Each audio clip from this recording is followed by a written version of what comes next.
काबिल होकर भी कामयाब ना हुआ, थोड़ा और अभ्यास करूंगा मैं, थोड़ा और अभ्यास करूंगा मैं। बीत जाता है एक और साल यूं ही, पर एक और प्रयास करूंगा मैं, पर एक और प्रयास करूंगा मैं।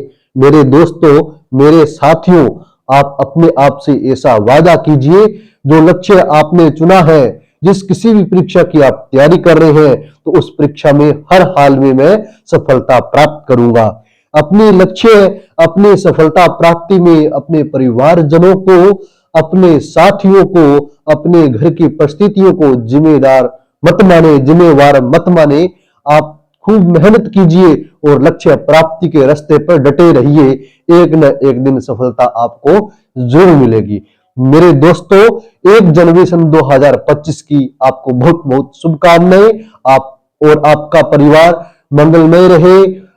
आने वाला साल आपके परिवार में और आपके लिए खुशियां लेकर आए, ऐसी मैं मेरे परमपिता परमेश्वर, इस जगत के पालनहार से प्रार्थना करता हूं।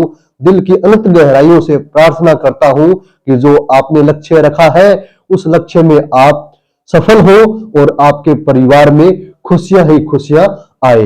दोस्तों, आज की क्लास में अपने स्कूल लेक्चरर यानी कि फर्स्ट ग्रेड जो संस्कृत शिक्षा विभाग से संबंधित एग्जाम हुआ था, 18/11 सन 2024 को ये एग्जाम हुआ था। स्कूल व्याख्याता का एग्जाम है ये, फर्स्ट ग्रेड का एग्जाम है ये, जो संस्कृत शिक्षा से संबंधित है। ये 18/11/2024 को हुआ था। ये पेपर मैं आपके सामने आज लेकर आया हूं। ये जो पेपर है, ये इतिहास सब्जेक्ट का है। कौन से सब्जेक्ट का है? इतिहास सब्जेक्ट का। इस पेपर में कुल 150 प्रश्न है, लेकिन आज की क्लास में अपने 20 प्रश्न ही कर पाएंगे। और इस पेपर को मैं कई भागों में आपको करा पाऊंगा। क्यों? क्योंकि जो मेरे पास फोन है उसकी मेमोरी काफी छोटी है, उस कारण मैं बड़ी वीडियो नहीं बना पाता हूं। तो दोस्तों, आप इस वीडियो को, इस क्लास को पूरा जरूर देखिएगा। ये आने वाली एग्जामों में आपकी खूब हेल्प करेगी। इससे आपको अंदाजा हो जाएगा कि प्रश्न किस प्रकार से आते हैं और किस स्तर के प्रश्न आते हैं। तो दोस्तों, चलिए अपने चलते हैं प्रश्न नंबर 1 की ओर। सबसे पहले तो प्रश्न नंबर 1 है, इस पेपर का जो प्रश्न नंबर 1 है वो है, निम्न में से किसको गणतंत्र की संज्ञा नहीं दी जा सकती? 4 ऑप्शन आपके सामने है। पहला ऑप्शन है वजी, दूसरा ऑप्शन है मल, तीसरा ऑप्शन है शाक्य, चौथा ऑप्शन है अवंती। दोस्तों, इस प्रश्न का जो सही उत्तर है वो है अवंती। इस प्रश्न का सही उत्तर क्या है? अवंती है, अवंती। तो अवंती जो है, इसे गणतंत्र की संज्ञा नहीं दी जा सकती है। दूसरा प्रश्न दोस्तों आपके सामने है। दूसरा प्रश्न है, निम्नलिखित में से किस सुल्तान ने खलीफा से अधिष्ठापन प्राप्त नहीं किया था? खलीफा से अधिष्ठापन प्राप्त नहीं किया था। ऑप्शन है number 1 Mubarak Shah Khilji, number 2 Firoz Tughlaq, number 3 Mohammad Tughlaq, number 4 Sikandar Lodi. दोस्तों, इस प्रश्न का सही उत्तर है मुबारक शाह खिलजी। मुबारक शाह खिलजी जो है, इसने खलीफा से अधिष्ठापन प्राप्त नहीं किया था। ठीक है। प्रश्न नंबर 3 है, विजयनगर शासकों ने न्याय के लिए 4 प्रकार के न्यायालय गठित किए थे। विजयनगर शासकों ने न्याय के लिए 4 प्रकार के न्यायालय गठित किए थे। निम्नलिखित में से सर्वोच्च न्यायालय कौन सा है? अपने को ये बताना है। विजयनगर शासकों ने 4 प्रकार के न्यायालय गठित किए थे, उनमें से सर्वोच्च न्यायालय कौन सा था, इसके बारे में अपने को बताना है। पहला ऑप्शन है प्रतिष्ठित, दूसरा ऑप्शन है चाला, तीसरा ऑप्शन है मुद्रिता, चौथा ऑप्शन है शास्त्रिता। दोस्तों, इस प्रश्न का सही उत्तर है शास्त्रिता। कौन सा है? शास्त्रिता नामक जो न्यायालय है, ये सर्वोच्च प्रकार का न्यायालय था। दोस्तों, चौथा नंबर प्रश्न है, कौन सा अधिकारी अलाउद्दीन खिलजी की बाजार नियंत्रण नीति से संबंधित नहीं था? कौन सा अधिकारी अलाउद्दीन खिलजी की बाजार नियंत्रण नीति से संबंधित नहीं था, ये अपने को बताना है। पहला ऑप्शन है सहना ए मंडी, दूसरा ऑप्शन है दीवान ए रियासत, तीसरा ऑप्शन है सराय अदल, चौथा ऑप्शन है मुशरफ ए मुमालिक। मुशरफ ए मुमालिक। इस प्रश्न का सही उत्तर है नंबर चौथा, मुशरफ ए मुमालिक जो नामक है, ये क्या है? अलाउद्दीन खिलजी की बाजार नियंत्रण नीति से संबंधित नहीं था। ये अधिकारी जो है अलाउद्दीन खिलजी की बाजार नियंत्रण नीति से संबंधित नहीं था। कौन? मुशरफ ए मुमालिक। चलते हैं नंबर प्रश्न 5 की ओर। दोस्तों, नंबर 5 प्रश्न है, उस सुल्तान का नाम बताइए जिसने तुर्कान ए चहलगामी का गठन किया। किसका? तुर्कान ए चहलगामी का गठन किस ने किया था, ये अपने को बताना है। नंबर 1 ऑप्शन है बलबन, नंबर 2 ऑप्शन है इल्तुतमिश, नंबर 3 ऑप्शन है रजिया, नंबर 4 ऑप्शन है अलाउद्दीन खिलजी। दोस्तों इस प्रश्न का सही उत्तर है इल्तुतमिश। इल्तुतमिश सुल्तान ने तुर्कान ए चहलगामी का गठन किया था। तुर्कान ए चहलगामी का गठन किसने किया था? इल्तुतमिश ने किया था। प्रश्न नंबर 6 है निम्नलिखित में से कौन सी इमारत अलाउद्दीन खिलजी द्वारा नहीं बनवाई गई? कौन सी इमारत अलाउद्दीन खिलजी द्वारा नहीं बनवाई गई थी, ये अपने को बताना है। ऑप्शन नंबर 1 अल्लाई दरवाजा, ऑप्शन नंबर 2 मोठ की मस्जिद, ऑप्शन नंबर 3 सीरी का किला, ऑप्शन नंबर 4 हजार सितुन महल। दोस्तों इस प्रश्न का सही उत्तर है मोठ की मस्जिद। मोठ की जो मस्जिद है इसका निर्माण अलाउद्दीन खिलजी ने नहीं करवाया था, जबकि बाकी जो 3 ऑप्शन है अल्लाई दरवाजा, सीरी का किला, हजार सितुन महल, इन इमारतों का निर्माण किन्होंने करवाया था? अलाउद्दीन खिलजी ने करवाया था। तो अलाउद्दीन खिलजी ने किन किन इमारतों का निर्माण करवाया था? इस प्रश्न में से अल्लाई दरवाजा, सीरी का किला, हजार सितुन महल जो है ये किसके द्वारा निर्मित है? अलाउद्दीन खिलजी द्वारा निर्मित है। तो प्रश्न नंबर 7 के चलते हैं। प्रश्न नंबर 7 है निम्नलिखित संतों में से कौन से संत कृष्ण के उपासक नहीं थे? कौन से संत कृष्ण के उपासक नहीं थे, ये अपने को बताना है। तो नंबर 1 ऑप्शन है रामानंद, नंबर 2 ऑप्शन है सूरदास, नंबर 3 ऑप्शन है निम्बार्काचार्य, नंबर 4 ऑप्शन है वल्लभाचार्य, नंबर 5 ऑप्शन अनुत्तरिता, इसे छोड़िए। इस प्रश्न का सही उत्तर है रामानंद जी। रामानंद जी जो है ये तो भगवान श्री राम जी व माता श्री सीता के उपासक थे। माता श्री सीता के उपासक थे रामानंद जी। बाकी जो संत है सूरदास जी है, निम्बार्काचार्य जी है, वल्लभाचार्य जी है, ये सब कृष्ण के उपासक थे, भगवान श्री कृष्ण के उपासक थे। तो रामानंद जी राम जी के उपासक थे, जबकि सूरदास, निम्बार्काचार्य, वल्लभाचार्य ये भगवान श्री कृष्ण के क्या थे? उपासक थे। ये आपको ध्यान रखना है। प्रश्न नंबर 8 की ओर चलते हैं। प्रश्न नंबर 8 है निम्न में से कौन निर्गुण परमात्मा में विश्वास नहीं करता था? कौन सा संत जो है वो निर्गुण परमात्मा में विश्वास नहीं करता है, ये अपने को बताना है। यानी कि अपने को इसमें से बताना है कि कौन सा जो संत है वो सगुण है। तो ऑप्शन नंबर 1 है कबीर, ऑप्शन नंबर 2 है नानक, ऑप्शन नंबर 3 दादू, ऑप्शन नंबर 4 मीराबाई। तो दोस्तों इन ऑप्शन में से सही ऑप्शन है मीराबाई। मीराबाई सगुण भक्त थी। सगुण मीराबाई किस प्रकार की भक्ति करते थे? सगुण भक्ति करते थे। ये तो भगवान श्री कृष्ण की भक्ति किया करते थे, आपको पता है। तो कबीर जी, नानक जी और संत दादू जी ये क्या थे? निर्गुण भक्ति से संबंधित थे। ये निर्गुण भक्ति किया करते थे, कबीर जी, नानक जी, दादू जी, जबकि मीराबाई सगुण भक्ति से संबंधित थी। तो आज के प्रश्न नंबर 9 पर अपन चलते हैं। प्रश्न नंबर 9 है किस सिलसिले के संत गरीबी में जीने में विश्वास नहीं करते थे? किस सिलसिले के संत गरीबी में जीने में विश्वास नहीं करते थे, ये अपने को बताना है। नंबर 1 ऑप्शन है चिश्ती, नंबर 2 ऑप्शन है Suhrawardi, option number 3 Naqshbandi, option number 4 Qadiri. तो इस प्रश्न का सही उत्तर है सुहरावर्दी। सुहरावर्दी नामक जो सिलसिला है, इस सिलसिले के जो संत है वो गरीबी में जीने में विश्वास नहीं करते थे। सुहरावर्दी सिलसिले के जो संत है वो गरीबी में जीने में विश्वास नहीं करते थे। ये कहते हैं तो जो जीवन है वो एक बार मिला है, इसलिए अपने को जीना है तो अमीरी में ही जीना है। प्रश्न नंबर 10 है किस सूफी संत के शिष्य उन्हें सुल्तान उल माशेख के नाम से संबोधित करते थे? सुल्तान उल माशेख के नाम से संबोधित करते थे। इन चारों ऑप्शनों में से उस संत का नाम बताना है जिनके शिष्य उन्हें सुल्तान उल माशेख के नाम से भी जानते थे या पुकारते थे। तो पहला ऑप्शन है शेख हमीदुद्दीन, दूसरा ऑप्शन है मोइनुद्दीन चिश्ती, ऑप्शन नंबर 3 है शेख फरीदुद्दीन शकरगंज, ऑप्शन नंबर 4 है निजामुद्दीन औलिया। दोस्तों इस प्रश्न का सही उत्तर है निजामुद्दीन औलिया।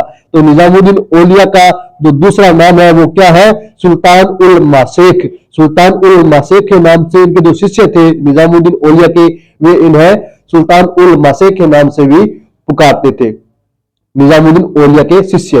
प्रश्न नंबर 11 की ओर अपन चलते हैं।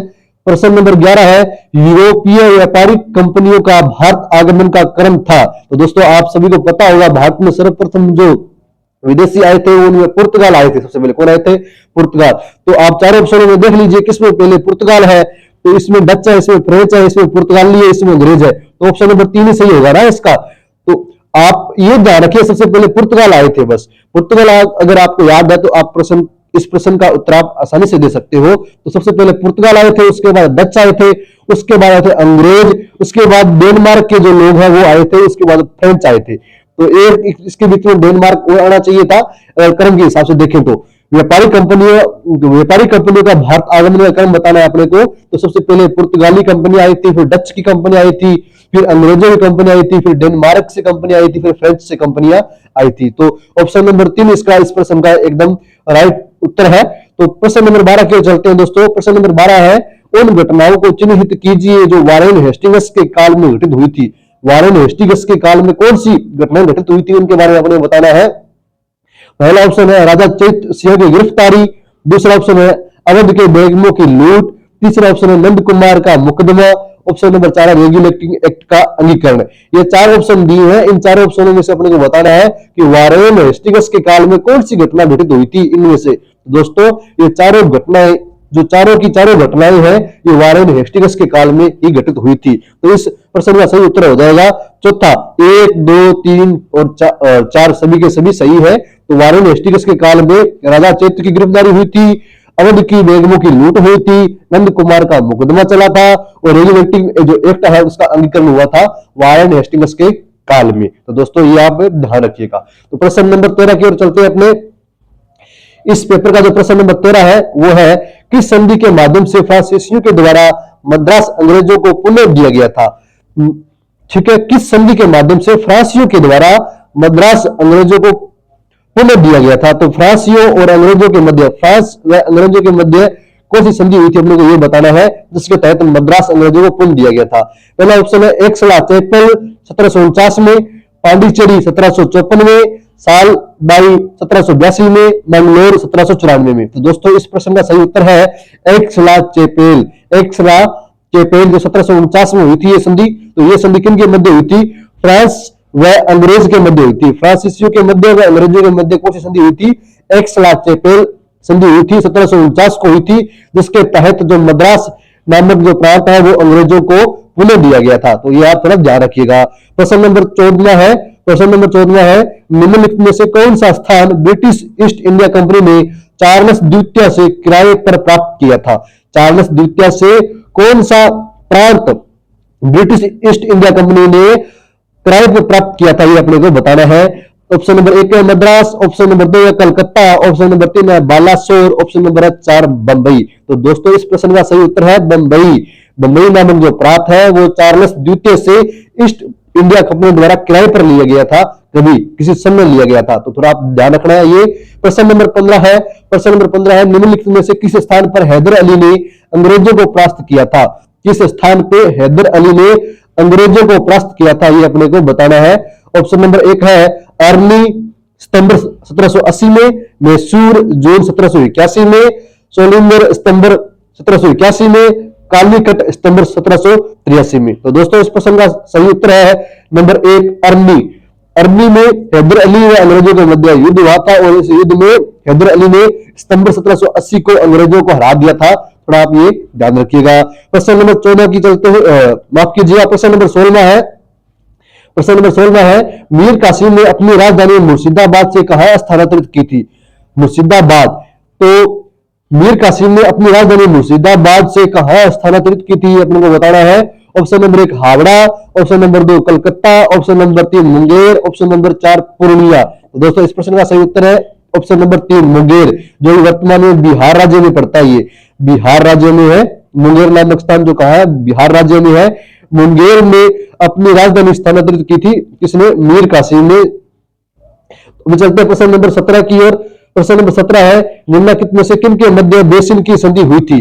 बेसिन की संधि किन के मध्य हुई थी, ये अपने को बताना है। तो बेसिन की जो संधि है वो अंग्रेज और सिंधियों के मध्य हुई थी, अंग्रेज और होलकर के मध्य हुई थी, अंग्रेज और पेशवा के मध्य हुई थी, अंग्रेज और भोसले के मध्य हुई थी, ये अपने को बताना है दोस्तों। तो दोस्तों इस प्रश्न में जो सही उत्तर है वो है अंग्रेज और पेशवा के मध्य ये संधि हुई थी। अंग्रेज और पेशवा के मध्य ये संधि हुई थी, अपने को ध्यान रखना है।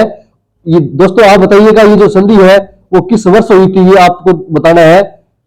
भी जो अंग्रेज और पेशवा के मध्य ये संधि हुई थी किस वर्ष हुई थी, ये आप बताइएगा। तो बेसिन की जो संधि है वो अंग्रेज और पेशवा के मध्य हुई थी उसके बाद प्रश्न नंबर 18 की ओर चलते हैं। प्रश्न नंबर 18 है, किस ब्रिटिश सेनापति ने हैदर अली को पोर्टो नोवा के युद्ध में पराजित किया था? पोर्टो नोवा के युद्ध में पराजित किया था हैदर अली को किस ब्रिटिश सेनापति ने किया था, ये अपने को बताना है। प्रश्न नंबर, इस प्रश्न का 1 नंबर ऑप्शन है सर आयर कूट ने, option number 2 colonel Braithwaite ने, ऑप्शन नंबर 3 कर्नल विल्सन ने, ऑप्शन नंबर 4 गामक ने।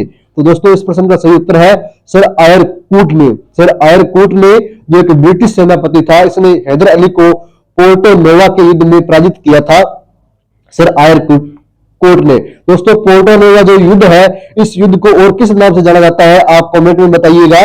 पोर्टो नोवा का जो युद्ध है, इस युद्ध को और किस नाम से जाना जाता है और युद्ध कब लड़ा गया था, ये कमेंट में आप जरूर बताएं। दोस्तों प्रश्न नंबर 19 है, 1760 में मीर कासिम ने निम्नलिखित में से कौन सा स्थान ईस्ट इंडिया कंपनी को नहीं सौंपा था? 1760 में मीर कासिम ने निम्नलिखित में से कौन सा स्थान ईस्ट इंडिया कंपनी को नहीं सौंपा था, ये अपने को बताना है। Option number 1 Burdwan, option number 3 Midnapore, option number 2 Midnapore, option number 3 Munger, option number 4 Chittagong. दोस्तों मीर कासिम ने मुर्शिदाबाद से अपनी राजधानी स्थानांतरित की थी मुंगेर में, और मुंगेर नामक जो स्थान है इसे ही ईस्ट इंडिया कंपनी को देने से इनकार कर दिया था किन्होंने, मीर कासिम ने, कि इसे मैं आपको नहीं सौंप सकता। तो मुंगेर नामक जो ऑप्शन है इसका सही है प्रश्न नंबर 19 का, और ये बिहार राज्य में पड़ता है। वर्तमान में मुंगेर को इन्होंने ईस्ट इंडिया कंपनी को नहीं सौंपा था, ये आप ध्यान रखिएगा। प्रश्न नंबर 20 है, प्रश्न नंबर 20 है, कौन सा ब्रिटिश गवर्नर जनरल सहायक संधि प्रथा से संबंधित था?